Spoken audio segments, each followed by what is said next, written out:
నమస్తే, welcome to burning issue.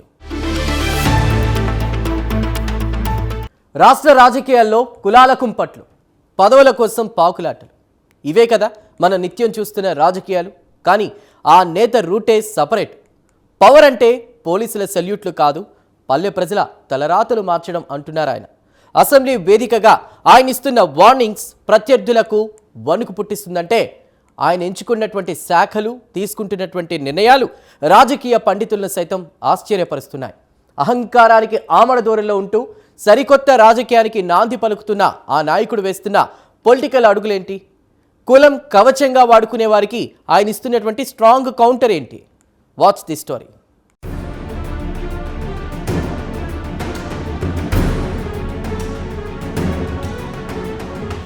కులం కులం ఇదే ప్రస్తుతం ఆంధ్రప్రదేశ్ రాజకీయాల్లో అత్యంత తీవ్రమైన చర్చనీయాంశంగా మారిన ప్రధాన అంశం. ఎటు చూసినా కులాల చుట్టూనే రాజకీయాలు తిరుగుతున్న ఈ రోజుల్లో ఒక వ్యక్తి భావజాలాన్ని లేదా ఆయన చేసిన తప్పుల్ని యావత్తూ ఒక కులానికి అంటగడుతున్న ప్రమాదకరమైన ధోరణి మనం చూస్తున్నాం. సరిగ్గా ఇలాంటి సమయంలోనే ఏపీ అసెంబ్లీ వేదికగా డిప్యూటీ సీఎం పవన్ కళ్యాణ్ చేసిన వ్యాఖ్యలు రాజకీయ పరిణితికి అద్దం పడుతున్నాయి. ప్రభుత్వం ధోరణిపై ప్రజల్ని ఆయన అప్రమత్తం చేసిన తీరు కేవలం విమర్శలకే పరిమితం కాలేదు. ఇది భవిష్యత్తు రాజకీయాలు ఎలా ఉండకూడదో, సామాజిక బాధ్యతతో ఎలా నడుచుకోవాలో స్పష్టమైన సంకేతాలిస్తోంది. తప్పును తప్పుగా చూపుతూ కులాన్ని రాజకీయ ఆయుధంగా వాడడాన్ని ఆయన వ్యతిరేకించడం పాలకుల జవాబుదారీతనానికి ప్రతీకగా నిలుస్తోంది.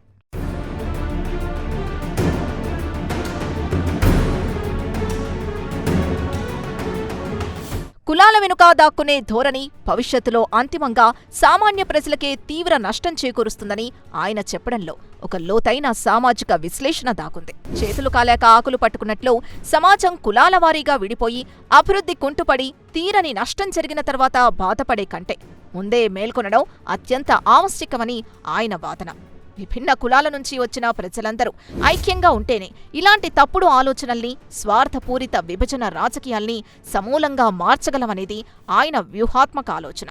స్వార్థ ప్రయోజనాల కోసం కులాన్ని కవచంగా వాడుకునే పాతతరం రాజకీయాల నుంచి ప్రజల్ని ఐక్యపథంలో నడిపించే ఒక కొత్త తరహా పాలిటిక్స్ వైపు ఆయన తన అడుగులు వేస్తున్నారని ఈ పరిణామాల్ని బట్టి మనకు స్పష్టంగా అర్థమవుతోంది.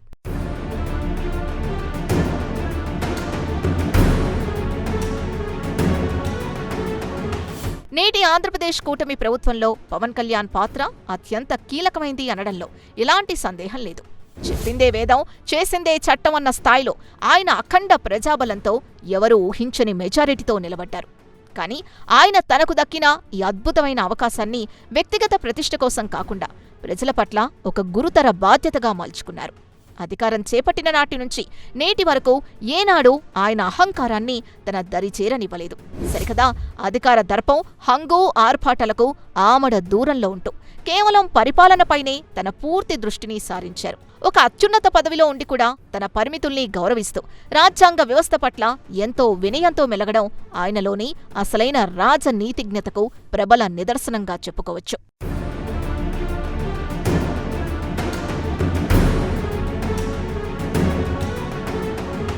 సాధారణంగా ప్రభుత్వ ఏర్పాటులో అత్యంత కీలకంగా ఉన్నవారు హోంశాఖ లాంటి అత్యంత ప్రభావవంతమైన, ఆకర్షణీయమైన పోర్ట్ఫోలియోలను ఆశిస్తారు.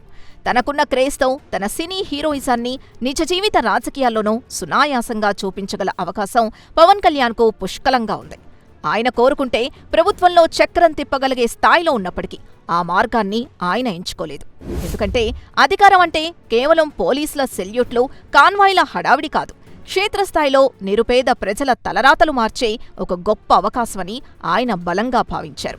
అందుకే పవర్ చూపే శాఖల కంటే ప్రజల కోసం నిరంతరం పనిచేసి చూపే శాఖల వైపు ఆయన దృష్టి సారించారు.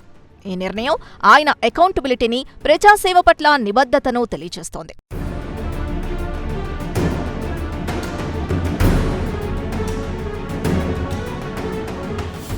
చూశారుగా, పదవి దక్కిన తర్వాత హంగులు, ఆర్భాటాల కోసం పాకులాడే నాయకులున్న ఈ రోజుల్లో పవన్ కళ్యాణ్ ఆలోచన విధానం ఎంత విభిన్నంగా ఉందో.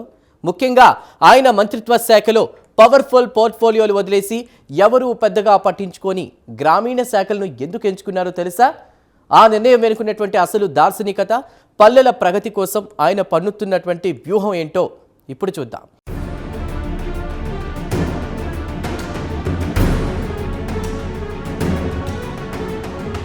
ఉప ముఖ్యమంత్రి హోదాలో ఉన్న పవన్ కళ్యాణ్ ఎంచుకున్న శాఖలు ప్రధానంగా పంచాయతీరాజ్, గ్రామీణాభివృద్ధి, పర్యావరణం, అటవీ శాఖలు.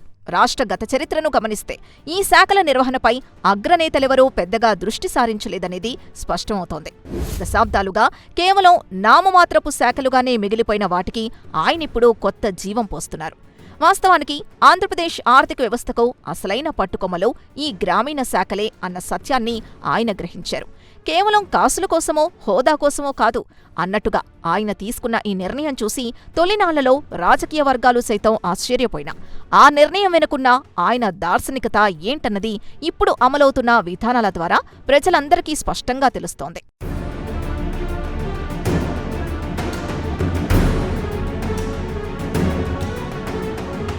పవన్ కళ్యాణ్ ఆయా శాఖల బాధ్యతలు చేపట్టిన తర్వాత వాటి రూపురేఖలే సమూలంగా మారిపోవడం ప్రారంభించాయి. గాంధీజీ కలలుగన్న గ్రామ స్వరాజ్యం అనే కాన్సెప్ట్కు ఆయన ప్రాక్టికల్గా ప్రాణం పోస్తున్నారు. ప్రతి గ్రామానికి మౌలిక సదుపాయాలు కల్పించడం, స్వచ్ఛతను, పచ్చదనాన్ని పెంపొందించడం లక్ష్యంగా అనేక వ్యవస్థాగత మార్పులు తీసుకొచ్చారు. గతంలో ఎన్నడూ లేని విధంగా ఈ శాఖలిప్పుడు ప్రత్యేక గుర్తింపు పొందేలా, దేశవ్యాప్తంగా వార్తల్లో నిలిచేలా మారాయి. తనదైన వినూత్న శైలిలో గతంలో ఏమాత్రం ప్రాధాన్యత లేని శాఖల్లో నేడు సామాన్య ప్రజల్ని భాగస్వామ్యం చేయడంలో ఆయన సక్సెస్ అయ్యారు. కింది స్థాయి అధికారుల జవాబుదారీతనాన్ని పెంచుతూ పరిపాలనను పల్లె ప్రజల ముంగిటకు తీసుకెళ్లడంలో ఆయన విశేషమైన విజయం సాధించారు.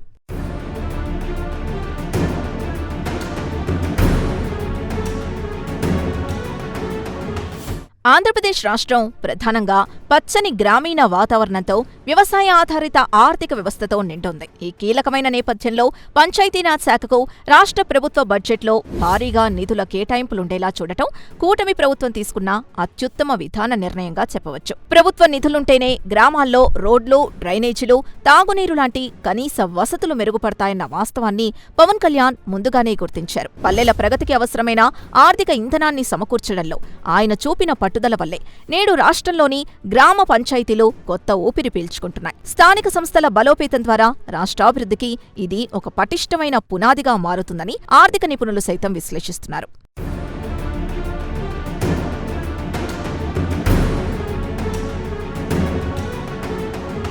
కేవలం పంచాయతీరాజ్ శాఖ ద్వారా పల్లెల ప్రగతికి బాటలు వేయడమే కాకుండా పవన్ కళ్యాణ్ తాను బాధ్యతలు తీసుకున్న పర్యావరణ, అటవీ శాఖల పట్ల కూడా అంతే కఠినమైన జవాబుదారీతనంతో వ్యవహరిస్తున్నారు. గత ప్రభుత్వాల హయాంలో ఎలాంటి నియంత్రణ లేకుండా ఇష్టారాజ్యంగా సాగిన అటవీ సంపద దోపిడీకి, పర్యావరణ విధ్వంసానికి ఆయనిప్పుడు గట్టిగా పగ్గాలు వేస్తున్నారు. ముఖ్యంగా అత్యంత అరుదైన ఎర్రచందనం అక్రమ రవాణాను పూర్తిగా అరికట్టడమే కాకుండా పట్టుబడిన దుంగల్ని పారదర్శకంగా వేలం వేసి ప్రభుత్వ ఖజానాకు భారీ ఆదాయం సమకూర్చే దిశగా ఆయన తీసుకుంటున్న తాజా చర్యలు ఆయనలోని పాలనా దక్షతను కళ్లకు కడుతున్నాయి.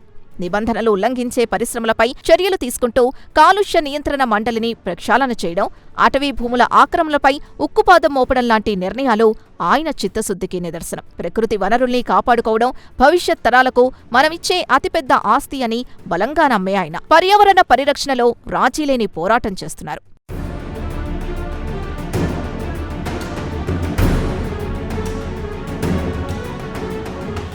పంచాయతీరాజ్ నుంచి పర్యావరణ పరిరక్షణ వరకు deputy CM Pawan Kalyan mark ఏ స్థాయిలో ఉందో అర్థమవుతోంది కదా. అయితే ఇక్కడ మరో ఆసక్తికరమైన చర్చ నడుస్తోంది. ఒకవైపు దశాబ్దాల రాజకీయ అనుభవం ఉన్న ముఖ్యమంత్రి చంద్రబాబు, మరోవైపు యువ కెరటం పవన్ కళ్యాణ్. వీరిద్దరి కాంబినేషన్ ఏపీ భవిష్యత్తును ఎలా మారుస్తోంది? అలాగే అసెంబ్లీలో పవన్ కళ్యాణ్ హుందాతనం వైరి వర్గాలకు ఎలాంటి చెమటలు పట్టిస్తోందో చూద్దాం.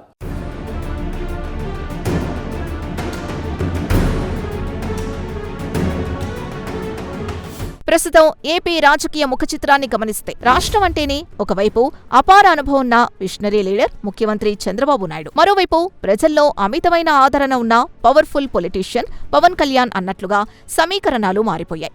వీరిద్దరి సమకాలీన రాజకీయ పోకడ, పనితీరు ఒకే లక్ష్యంతో సాగుతోందని మేధావులు విశ్లేషిస్తున్నారు. అనుభవానికి, యువ ఆలోచనలకు మధ్య అద్భుతమైన సమన్వయం కనిపిస్తోంది. రాష్ట్రాభివృద్ధి, ప్రజా సంక్షేమం అనే రెండు ప్రధాన అంశాల్ని సమతుల్యం చేస్తూ అత్యంత కీలకమైన విధానపరమైన నిర్ణయాలు తీసుకునే క్రమంలో వీరు అనుసరిస్తున్న తీరు పారదర్శక పాలనకు బెస్ట్ ఎగ్జాంపుల్గా నిలుస్తోంది. ఇద్దరు నాయకులు ఒకే మాట మీద నిలబడి వ్యవస్థను నడిపిస్తున్న తీరు అందరినీ ఆకట్టుకుంటోంది.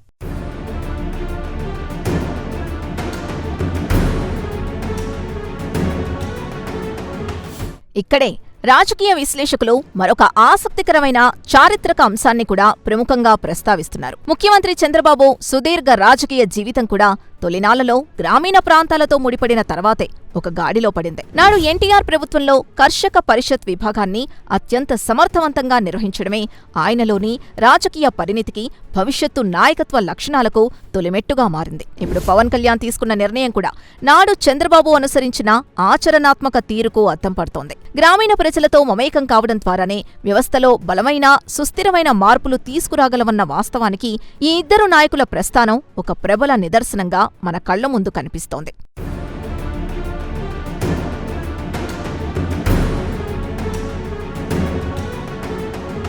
మొత్తానికి పవర్ అనేది మనం కూర్చునే కుర్చీలోనో, శాఖల్లోనో కాదు. ప్రజా సంక్షేమం కోసం మనం వేసే అడుగులే ఎప్పుడూ పవర్ఫుల్ అని పవన్ కళ్యాణ్ నిరూపించారా అంటే నిస్సందేహంగా అవుననే చెప్పాలి. ఒక సాధారణ శాఖను కూడా తనదైన విషన్తో అసాధారణమైందిగా మార్చడం ఆయన పాలనా దక్షతను తెలియజేస్తోంది. పండిన చెట్టు వంగి ఉంటుంది అన్నట్లు చేతిలో తిరుగులేని అధికారం ఉన్నా ఎంతో నిరాడంబరంగా వ్యవహరిస్తూ చేతల ద్వారా మాత్రమే ఆయన ఫలితాలు రాబడుతున్నారు. శాఖ ఏదైనా దానికి ప్రాణం పోసేది నాయకుడి పారదర్శకత, చిత్తశుద్ధి మాత్రమేనని ఆయన పాలనా విధానం రుజువు చేస్తోంది. మాటల కంటే ప్రజానుకూల విధానాలు, చేతలే సమాజంపై ఎక్కువ ప్రభావం చూపుతాయన్నది ఆయన రాజకీయ సిద్ధాంతంగా మారిపోయింది.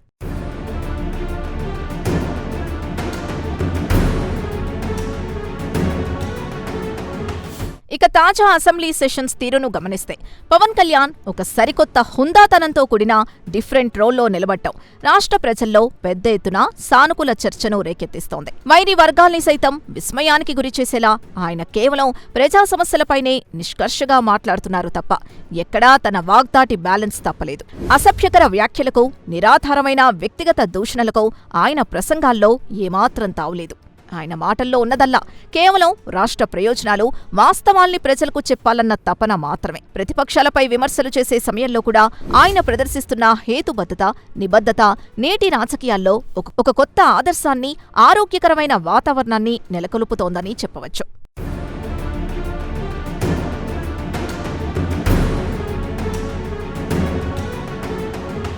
సాధారణంగా అసెంబ్లీ హాలు అంటే అదొక పవిత్ర దేవాలయం. కోట్లాది మంది సామాన్యుడి గొంతుకను బలంగా వినిపించే అత్యున్నత వేదిక. కానీ నేటి కాలంలో అది అలా లేకపోవడంపైనే డిప్యూటీ సీఎం పవన్ కళ్యాణ్ తీవ్ర ఆవేదన వ్యక్తం చేస్తున్నారు.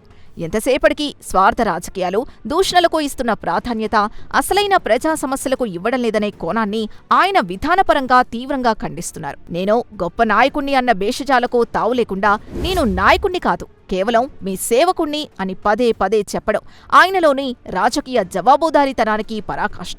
ఈ తరహా నిస్వార్థమైన, ప్రజల పట్ల నిరంతరం జవాబుదారీగా ఉండే విధానమే భవిష్యత్తు ఆంధ్రప్రదేశ్ రాష్ట్రాభివృద్ధికి అత్యంత కీలకమైన శ్రీరామరక్ష అని ఘంటాపథంగా చెప్పవచ్చు.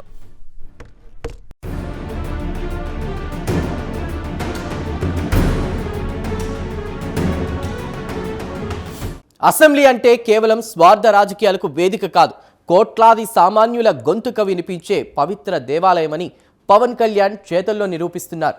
నేను గొప్ప నాయకుణ్ణి అన్నటువంటి భేషజాలకు పోకుండా నేను మీ సేవకుడినని ఆయన పదే పదే చెప్పడం వెనుకున్నటువంటి నిజాయితీ, భవిష్యత్ నవ్యాంధ్రకు అసలైన శ్రీరామరక్ష. పవర్ కోసం రాజకీయాలు చేసే నేతల మధ్య ప్రజల కోసం పవర్ను వాడేటువంటి ఈ తరహా నాయకత్వం భవిష్యత్ తరాలకు ఒక గొప్ప ఆదర్శం. మనకు కావాల్సింది కులాల రొంపిలో లాగే నాయకులా, లేక నిస్వార్థంగా పనిచేసే సేవకులనా? Think about it.